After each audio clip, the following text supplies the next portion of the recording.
Very nice. Yes, like, dan, okay, ek vergewe jou omdat jy so lank gevat het. Hoor, regtig baie mooi. Wow, dis mooier as op 'n foto, hoor. Jessie. Tot jou hond herken jou nie. Ja. Ek is Aretha. Hy het net sommer eendag na my toe gekom, maar ek gaan dit nou doen nie. Ek weet nie, het sommer so gebeur. Ek kan nie 'n spesifieke oomblik daarvan noem nie, maar dit was vir my baie aangenaam om te kon sien hoe hy homself ingelewe het in die ding en hoe hy dit geniet het. Sou jy sê jou nuwe kostuum is meer werk as wat hierdie ene was?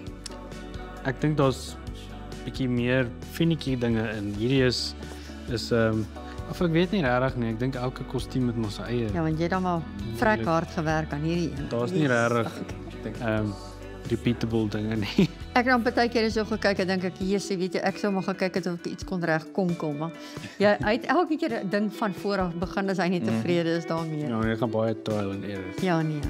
Ek weet, toe ek my eerste kostuum gemaak het, dan wou my ma so nou en dan 'n bietjie hand bysit, dan sê ek soos, nee, ma, mag nie my hand bysit nie, want die kompetisiereëls is, jy moet dit alles self doen. Ek weet nou hoeveel werk gaan daar is. Sien, jy sien nie kans. Ek weet hierdie kostuum. Gaan julle oor die masjiene beklei? Nee, nie sommer nie.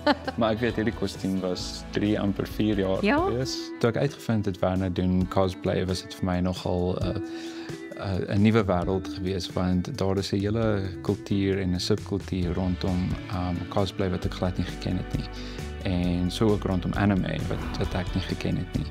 En so om hom te leer ken was ook om al vir die nuwe wêreld te leer ken van anime en cosplay en wat alles agter die skerms gebeur. Ek dink nie Louis raak regtig gatvol nie. As hy doen, hy wys dit nie.